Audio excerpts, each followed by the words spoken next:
We are creating a platform for those who are curious, one that tells the story from the artist's perspective.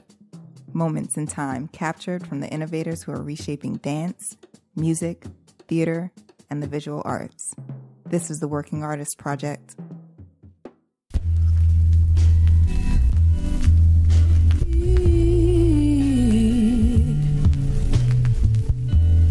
Found a job.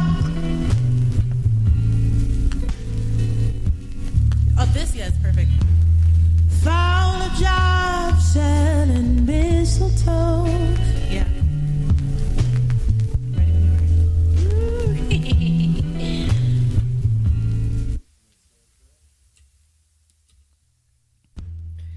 Today on the Working Artist Project, I have the one and only, Melanie Charles. Melanie and I explore a wide variety of topics, starting with her performance with SZA on Saturday Night Live. We also talked about her most recent release, Girl with the Green Shoes. We talked about her history, how she came up in LaGuardia High School, the Fame High School. Maybe your parents know about it. If you don't, check it out on YouTube. Fame. Man, we got into spirituality. So many amazing topics. Such a great time talking to her, and I know you guys are going to enjoy listening to this episode of the Working Artist Project. So sit back, relax, and take a listen.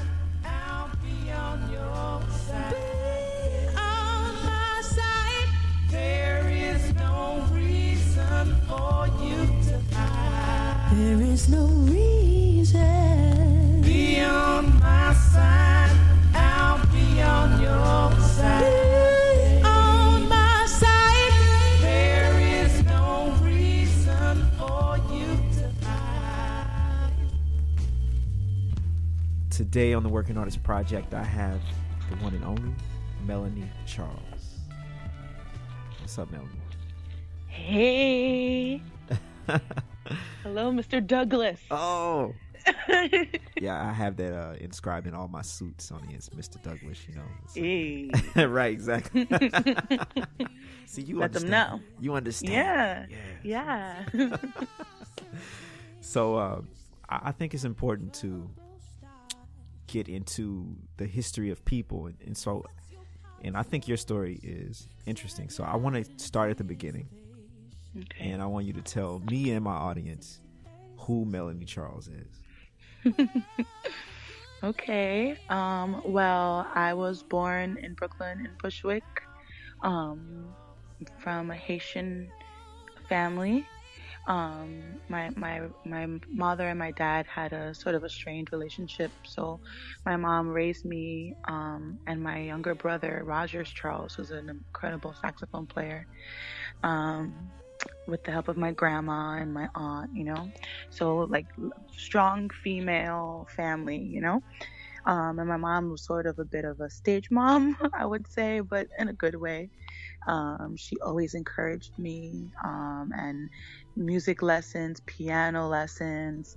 Apparently, she said when I was a little baby, I was always humming la la la, and and she said, okay, this girl's gonna be a singer. And she tried to get me to take voice lessons when I was like 5 years old, with the church organist, who was also like a vocal coach. And the church organist said, you know what, 5 years old, she's a little too young. I don't want to mess with her voice. So I'll give her piano lessons for a year, and then we'll start with the voice. And from then, music has always been sort of my thing.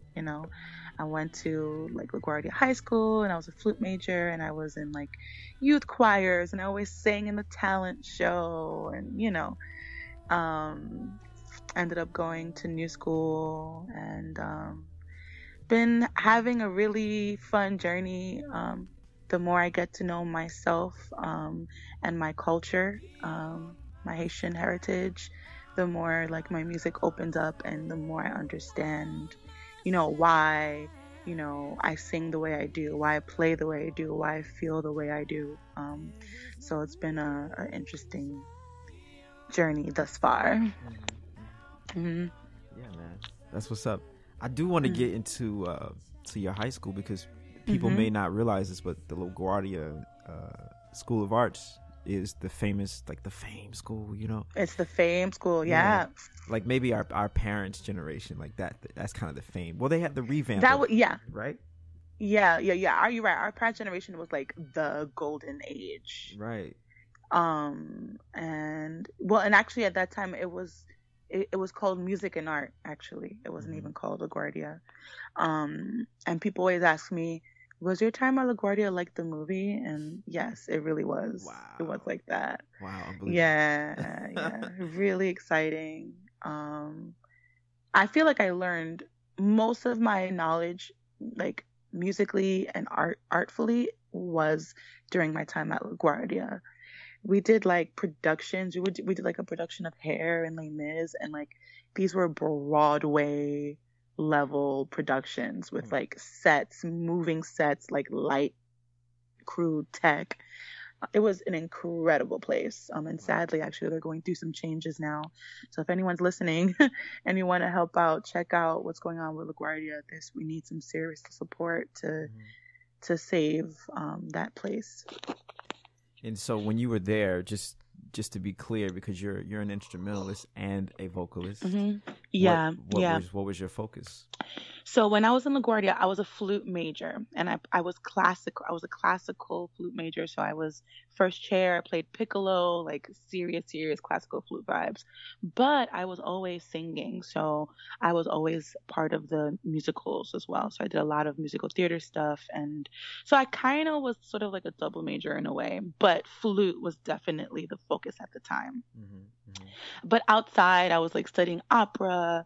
I almost thought I was gonna be an opera singer, actually. I got called back for like Juilliard and Manhattan School and all that, and I had a weird encounter with one of the opera teachers, and she basically discouraged me to do opera. She was like, that's a brat girl. And at the time, I loved singing all kinds of different music, and I expressed that to her. She was like, maybe you should study jazz. You should just do jazz. She like discouraged me, but I'm so happy that she did, because I fell in love with jazz so much. I ended up auditioning for New School, and then that totally opened up a whole other part of my life. And so after LaGuardia, you decided to go to the New School, even though you had Juilliard in your sights and okay. Why was that? Well, I really wanted to stay in New York. And, it's interesting. My mom loved jazz. Like, my mom was all about Frank Sinatra and Nat King Cole, and Ella. And so I was always listening to jazz. It was always sort of like an undertone in my life. So it's not like all of a sudden I was like, wow, I guess I'm going to sing jazz now. It was always sort of like a theme, in my upbringing. And I started focusing more on that around my senior year. And I fell in love with it. I had a lot of catching up to do, because by the time I got to the New School, most of the people that were sitting there were already really heavy jazz heads, and already knew how to write charts and like all that stuff. So I had like a crash course my first year, and thank goodness I'm a quick study, and I accelerated really quickly, and I really, really fell deeply in love with this music we call jazz. So it's funny because like at least for this latest CD that you've made, The Girl with the Green Shoes, right? Yes. I think it's awesome, but thank you. I'm not convinced that I wouldn't call it jazz, and I don't think it would do that music justice to call it jazz. I don't know what to call it, but I don't know how you feel about that. Well, I don't know if I can simply in one word call it jazz, but there's definitely jazz elements in it. And I think this idea of what jazz is, especially in 2017, is like a huge debate amongst musicians. And I always refer to people like Herbie and Miles, like people who like pushed the envelope of like what jazz sounded like. Specifically in Herbie's sense, he used technology, right? And like the more keyboards and technology and synths and all, the more that developed, the more his sound opened up in a certain way. And to me, that is jazz, right? So I guess, my project isn't necessarily swinging, it's not tipping, Right, right. but I think there is a jazz undertone to it. You know what I mean? I don't think I can safely call it pop either. You know what I mean? Right. I can't really call it R&B necessarily, but I think as time progresses, trying to put a genre to music these days will become more and more difficult, especially with the internet and just our access. It's just so much access, so much information. It really is a melting pot. Mm-hmm. You know what I mean? I have this theory that there's no such thing as pop music anymore. Like, that's not a real thing, because it's not like you just people watch TV or VH1 like that, or are listening to the radio that much. No, Right. we're seeking things out. You know what I Right. mean? Mhm. And it's coming from different places. Therefore, the idea of pop is sort of dead, which is exciting because it leaves room for that in between. You know? Yeah, that's interesting because Godwin also kind of alluded to that. It was like the way we Mhm. consume music in 2017 and going Mhm. forward is completely different from when we were growing up, Mhm. Like you would turn the Mhm. radio on and whatever LL Cool J or whatever was playing was like, oh yeah, That's what it is. This is what it is. But today, Yeah. I could take your record and send it to my little sisters, and they can send it to their friends, and all of a sudden Mhm. they're listening to your record. But it's more of a grassroots, organic process. Mhm. Mhm. So Mhm. yeah, Mhm. that's interesting that you are predicting the death of pop. Absolutely. Absolutely. Wow. Yeah. Wow. I never thought about that. Okay. Yeah. I want to change gears for a second, and I semi stalked you on Twitter. Oh my God. I kind of get crazy on Twitter. Now I'm scared. What did you see? No, I mean, I it was interesting because I was like, okay, I don't know you, so I was like, how can I get to know you very fast? And so I was on your social media, and then I went to Twitter, and I was like, wow, you're very honest on your Twitter I am. page, and and I started thinking about spirituality, and I wanted to know how you feel about spirituality and what that word means to you. Oh, you getting deep. Okay. Well, that's interesting. I just recently became a Buddhist. Oh. Yeah, so that's so interesting you asked that question. And I was raised Christian Baptist. And being Haitian, voodoo is definitely a part of my heritage, although my family doesn't practice it. And so for me, spirituality is sort of like a very personal and tailored experience for each individual person, right? Mm-hmm. So for me, my spirituality is connecting with my higher self, which is Buddha, which is God, which is the ultimate. It's the light, and whenever I am grounded in that space, that is the deepest form of spirituality. And there's different ways to get that, right? It could be when I'm playing, it could be when I'm meditating, it can be when I'm chanting. I feel like there is no one way of connecting with that. It really just is the being, and I think that reflects in anyone that you feel their music in a deep sense, that is spiritual, that is of God or the universe, whatever term, you know what I mean? So yeah, it's definitely something that is a constant theme in my life. Being like a stand-up person and like honoring myself and honoring others, that's very important to me, and that's all part of like that my spiritual being, Wow. Yeah. That was kind of a long-ended answer. No, that was like, I was like, wow, that's not long enough. I was really into that. Yeah, I was thinking, you just mentioned that you meditate. I meditate every day, right? Yeah. Yep. I don't know if I wouldn't subscribe to any religion, I have my own religion. It's called the Darien religion. Yeah. Nobody can join. Okay. I respect that. Respect. But yeah, man, meditation is healing, and it also it's like one of those things where you can't hide from yourself, and I feel that meditation allows me to connect with the source in a heavier way. So when I'm playing music or when I'm eating a sandwich, whatever I'm doing, I'm more in the moment. Yes, it helps you be present. And it's so easy to get distracted with all the things that are going on in our lives. But literally, and you know this feeling of meditation, it's like everything stops. You can see everything with clarity, you know, and you can just tackle what needs to be tackled with a clear eye.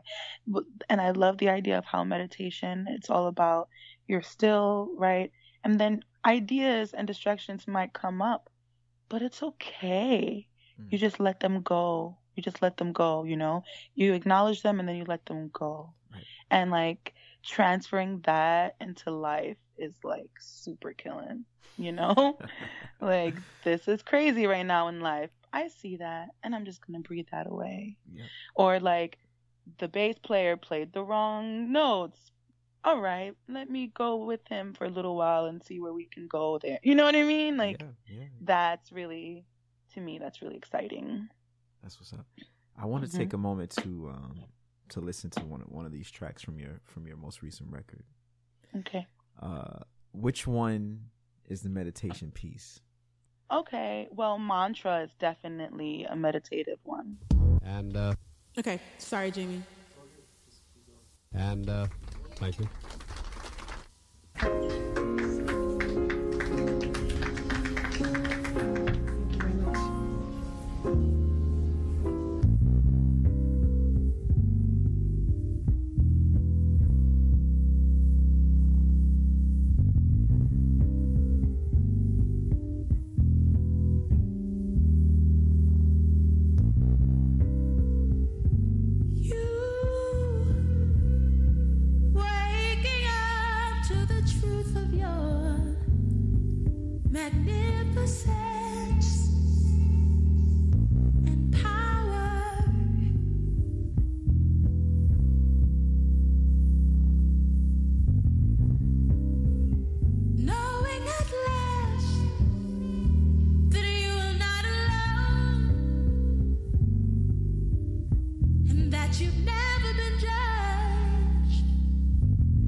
So what made you pick? What happened with this song? Because it's funny because I was listening to this in the car with Christopher McBride. I don't know if you know him. Of course, I know Christopher McBride. Okay, just the other day, and he was like, "Oh, damn, that's the Jocko John." I was like, "Yeah." So it's interesting. How did this song come about? I always love that tune.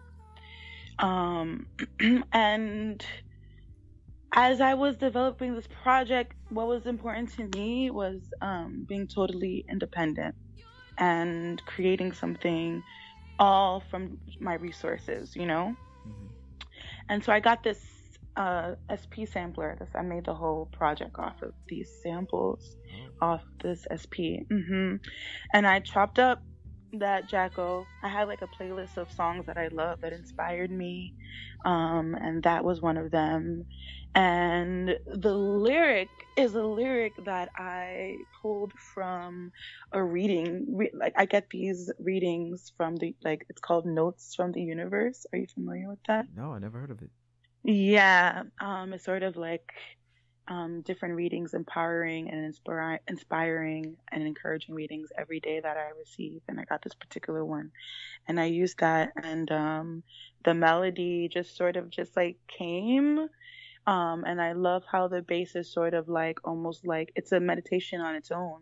The way it just loops and loops and loops, and how the melody that I'm singing is like through composed, and it's just like a journey, and it's done, you know.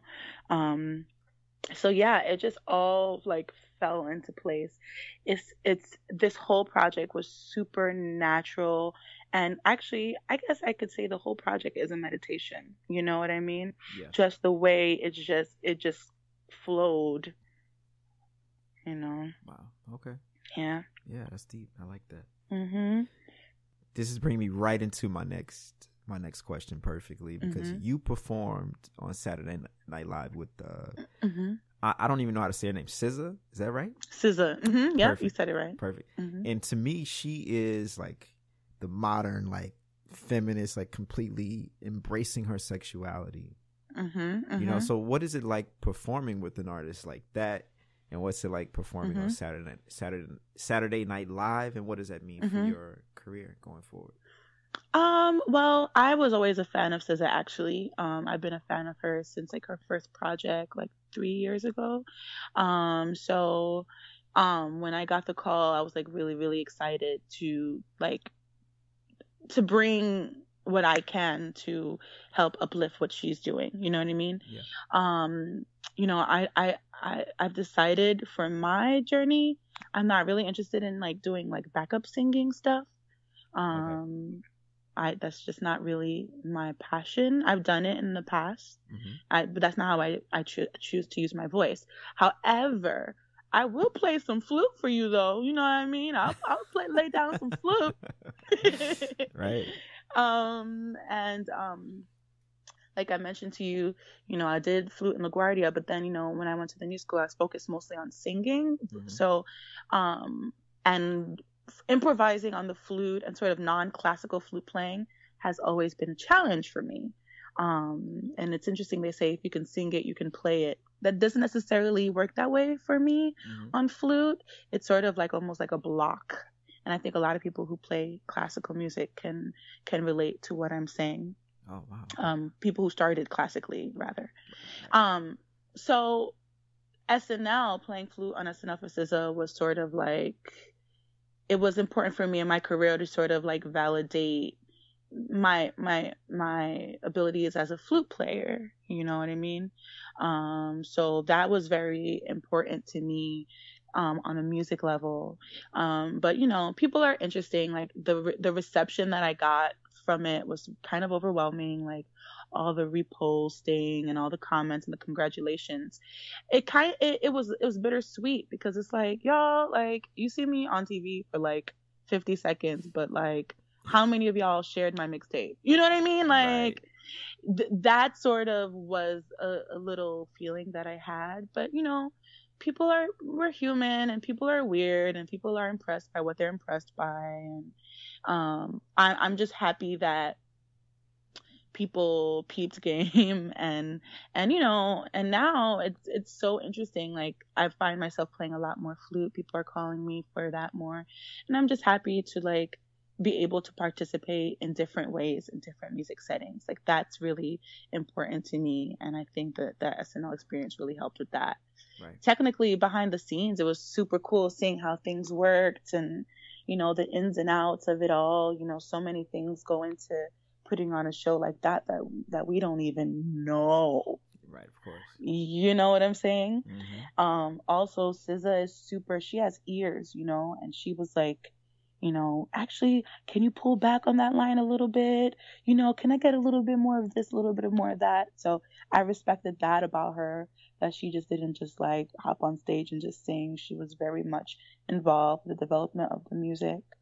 And the guy who did the arrangement, Peter Cottontail is his name. Okay. He's an incredible arranger.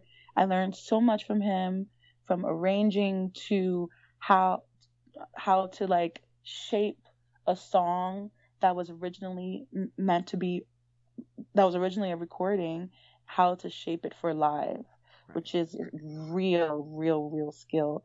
I would say more so in heavily produced music like R&B, pop, soul music, maybe not necessarily in jazz, but in other genres of music, applying that recorded element and bringing that to the stage is a huge feat. and watching him lead that and shape that was also like really cool. So I learned a lot, and I'm just really grateful that I had that opportunity. Mm-hmm. Yeah, that's dope, man. It's, it's making me think about just the whole process of paying dues, and like what does that actually mean, because you're out here hustling, right? You're making all these mixtapes because this last record isn't your first record, It's not. and so like you're paying your dues and all of a sudden you're on TV for 5 seconds and people like they're shitting their pants and you're like, well, wait a minute, Yeah. So like, what does it mean to you to pay dues, and do you think you've paid enough? Well, that's a good question. I was just thinking about that the other day, actually last night, because I had to do this concert. It was like a Christmas spectacular concert, they called it, and it was like all these different artists, and like some reason my song, like the band messed up my song. Like it was just my luck, right? Okay. But I was so glad, I was so proud of myself because I paid my dues so much in the past that I didn't fold. So to me, paying your dues is going through the dirt, is going through the pain, the turmoil, the tribulations, right? Being able to stay afloat in the midst of those situations is when you've really paid your dues.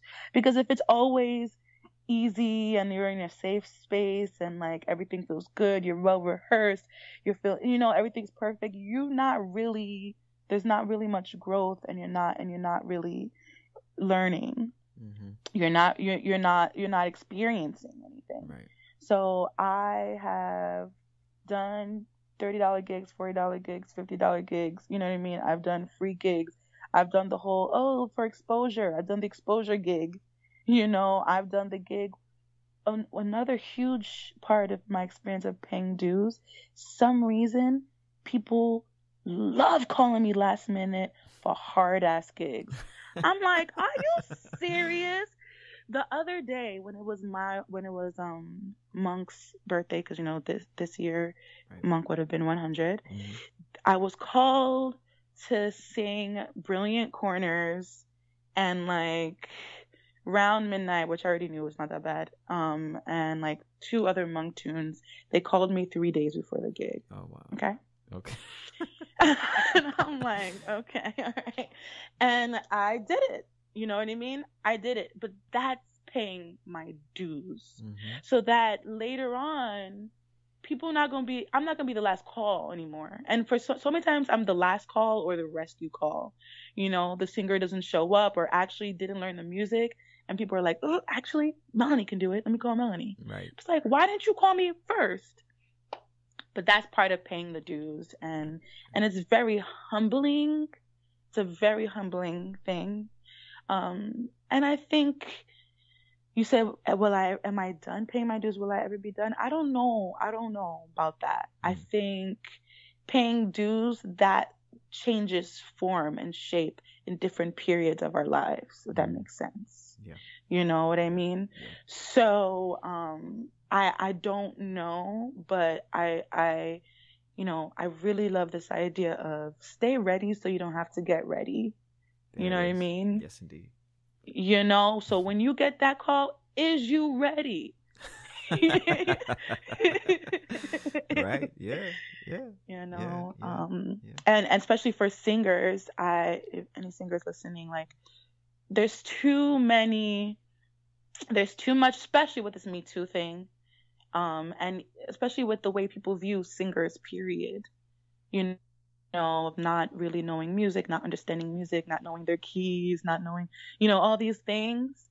We really have to do the work to sort of shatter those ideas and connotations and myths about women. Yeah. We have about singers specifically, and female singers at that, because I find that people give female singers a way harder time than male singers. Wow. So yeah, man, paying the dues, that's where it's at. Okay. I'm gonna just turn the corner here, and I like to play this game. I just call it the word game because I don't know, that's just what it is. And so I'm gonna say some words, and then you tell me the first story that comes to your mind. Okay. Love. The first story? Yeah, the first story. Okay. Love. Love, Okay. yeah. Love. Okay, well, I was just talking to my really good friend the other day, Maya, about unconditional love, right? Okay. And how, unconditional love, like, that's your mom, your dad, your brother, your sister, right? Because there's no condition, like your family, that's it. You know what I mean? Like, I love you, right? But sometimes you have unconditional love for people who aren't family, whether it's like your like significant other or a friend, And my friend Maya, specific that I'm referring to, she just moved to New York, and I'm always worried about her. I'm always checking on her. I'm always calling her, like, and I know that it's unconditional love, because even though she might be annoyed, I don't care. Because I love you. You know what I mean? Yeah. I'm going to check on you, So, yeah, to me, that's love. It's love. I dig that. Mm-hmm. Brooklyn. Brooklyn, Brooklyn, Brooklyn, Brooklyn. Brooklyn. Brooklyn. I think about when I was in Paris. I was living in Paris for like a month, checking it out and stuff, and I had a lot of gigs in Europe. And every time I would meet someone, they would say, "Where are you from?" And I would say I'm from Brooklyn, And my buddy, my French buddy, like called me out one day. He was like, "You're such a Brooklyner." I was like, "Why?" He's like, "Anybody would just say New York, but you say I'm from Brooklyn." I was like, you're right. I'm proud of that. Wow. So yeah, I got that Brooklyn pride. Oh God. All right. Independence. I guess that kind of ties in with, the girl with the green shoes.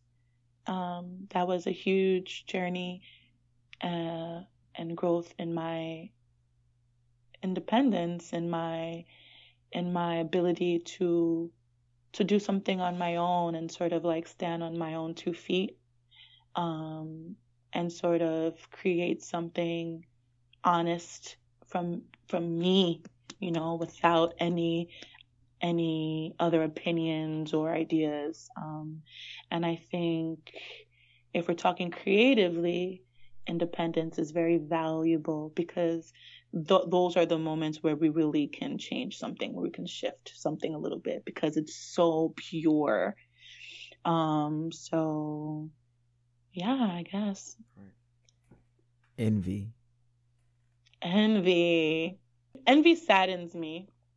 I'm glad that the way my mom raised me, she made it so that I always felt like there was no need to be envious of anyone or anything. Wow. So thank goodness I've never really felt envy. And I don't think anyone should ever feel envy. It's not a real thing. It's not rooted in truth. Because if you're envious, you think that that's something that you can't acquire, or that's something you can't be or have, and that's not true, actually. You know what I mean? Or not everything is for everybody as well. You know what I mean? So, yeah. Haiti.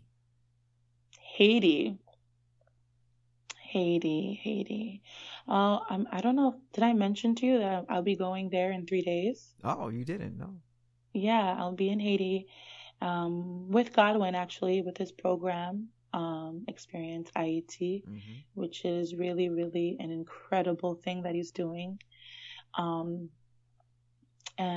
this will be my 3rd time I'm going. And this time we're going to be moving around to different cities in Haiti. This is the first time I'll be doing that. Last time I went, I stayed mostly in Port-au-Prince. And we're going to be doing master classes. We're going to be doing concerts. We're going to be feeding people, clothing people, giving people instruments. For me, Haiti is a magical, magical, magical place filled with magical people who are incredibly courageous and creative and resourceful and passionate and proud And I am really looking forward to recharging and getting more of that information. You know what I mean? So I'm so proud to say that I am a Haitian woman, and I'm proud of my people. And Haiti is an amazing place, and even though we've had so much misfortune, you know what I mean? There's so much poverty, you know, our government situation has been very complex, but like we're still so resilient. So yeah, that's what I got to say about Haiti. I dig that. I want to get into life, you know, not like we ain't been talking about life this whole time, but you know, right? You know, personally, like for me, life is exciting because it is unpredictable. And I'm curious, like, what's the most important change you've experienced so far, and how did it direct you to a place of understanding, peace, and elevation?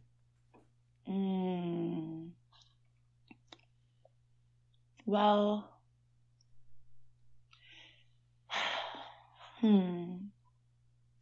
I think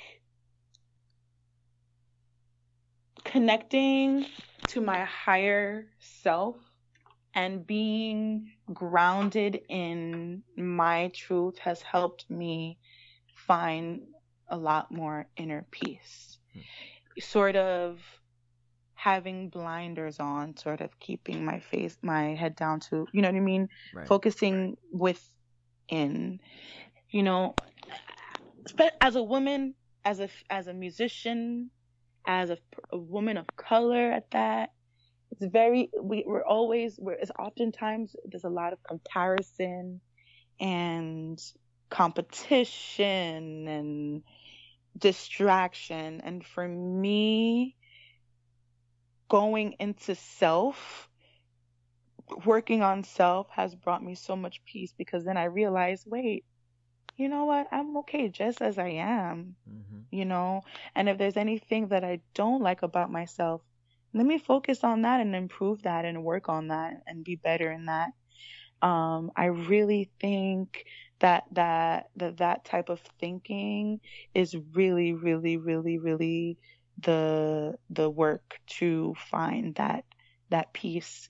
And that shift has happened for me this year, actually. This year has been a huge shift for me. My dad, you know, wasn't in my life very much, and my dad passed away a few years ago. And I wrote a song called Daddy Issues, like talking about that. And, you know, my daddy issues really made things complex for me when interacting with men, both romantically or friend-wise. Or anyway, you know, it was sort of like, you know, complicated, which many women and men can relate to that, you know, with those issues. But, you know, I've done so much work with forgiveness as well this year. And that is so liberating. You know, that is so freeing. And that has also added to me finding, you know, more peace, inner peace, and grounding. Yeah, I like that. Yeah. Forgiveness is a motherfucker, you know. Oh my gosh. Oh, it's so hard, but it's so good. Yeah. I find it the most difficult to forgive myself among anything else. Say that. That's real. Yeah. Yes. Being kind to ourselves is very hard. We're so hard on ourselves. Yeah. So, you know, for me, like, creating art is like this, you know, emotional experience, like spiritual and emotional experience. And I'm curious to know how you direct your emotions into your art. For me, I'm constantly creating, and I think of my whole life as art. There's not really a point where the art begins, you know, or when it ends for me. And so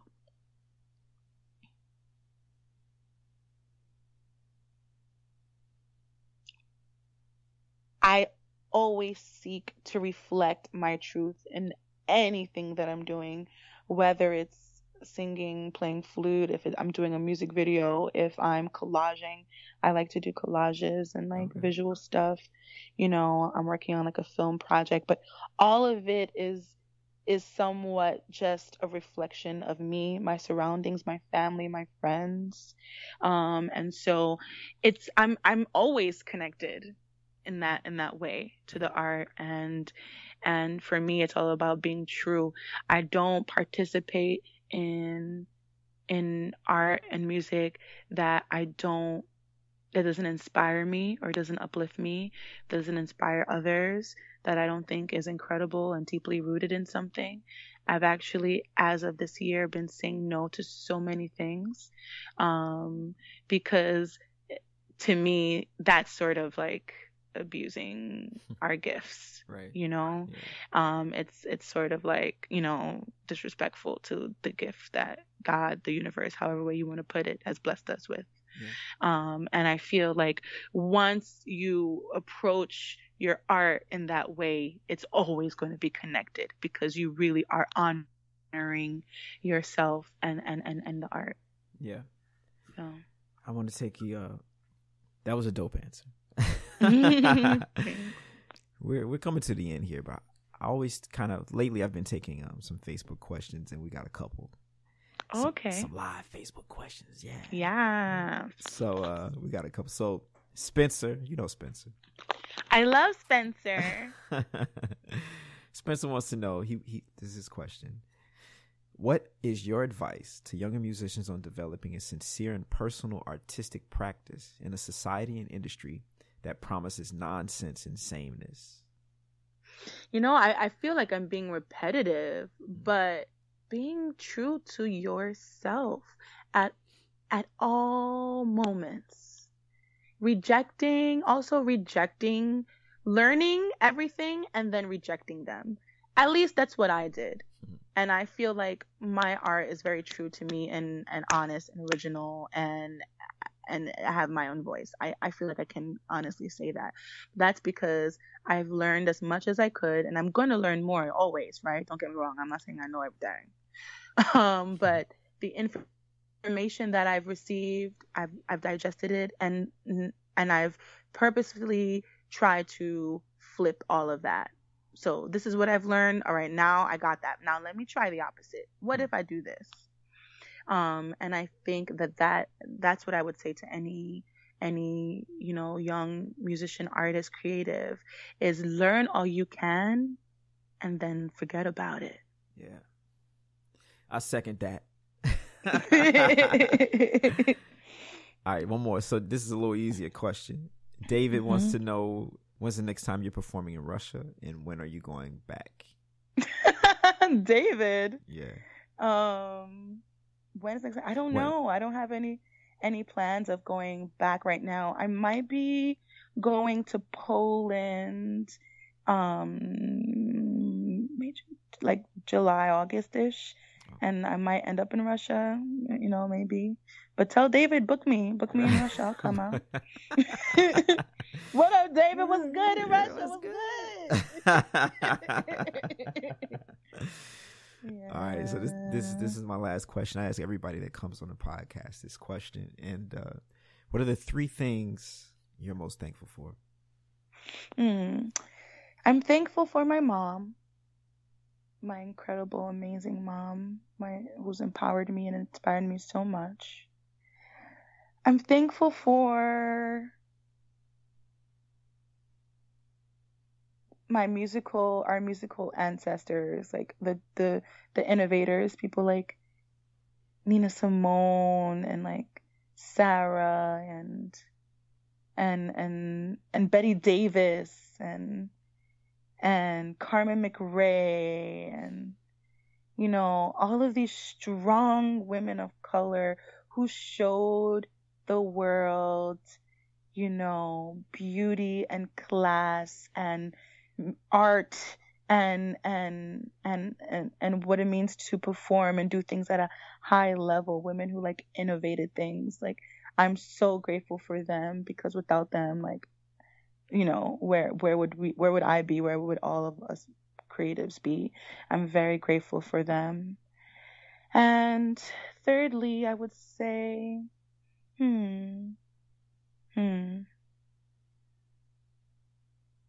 I'm grateful to have an opportunity to have conversations like this with you.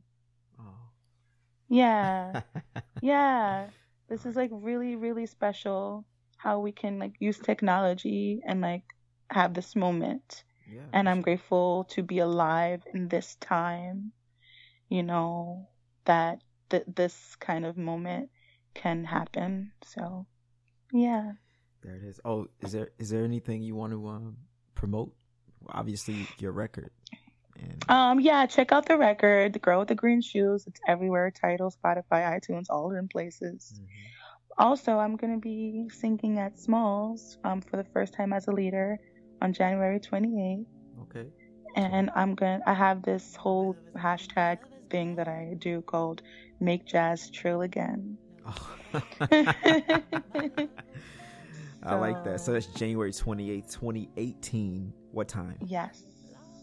7 to 10. 7 to 10 p.m. You can check that out. They can find it on your website? They will. I'll put it on my website. Yeah, Okay. sure. But it's everywhere. It's on smalls.com. You'll know. They'll know. Okay. Come out to Small, January 28th, everybody. You too, Mr. Douglas. All right. If I'm in town, I'll be there. I can't remember right now, but if I'm in town, I'll definitely be there for sure, 100%. Sounds good. Yeah. All right. Well, that's it, man. Thanks for coming on the Working Artist Project. Thank you. All right. Later. I can't thank you guys enough for listening to this podcast and going on this journey with me week after week. But before you go, I would like to ask you to do a few more things. Don't forget to like and subscribe to this podcast. The Working Artist Project is brought to you by Second Line Arts Collective. Find out more at secondlinearts.org.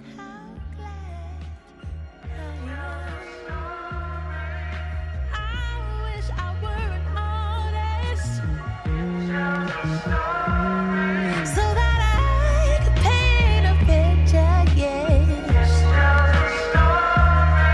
I wish I were a poet. So that I could truly express,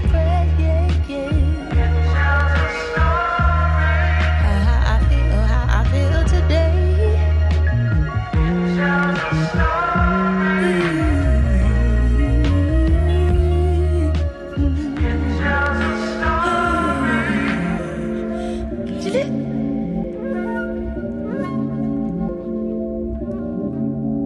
My love has no walls on either side. That makes my love wider than wide. Oh.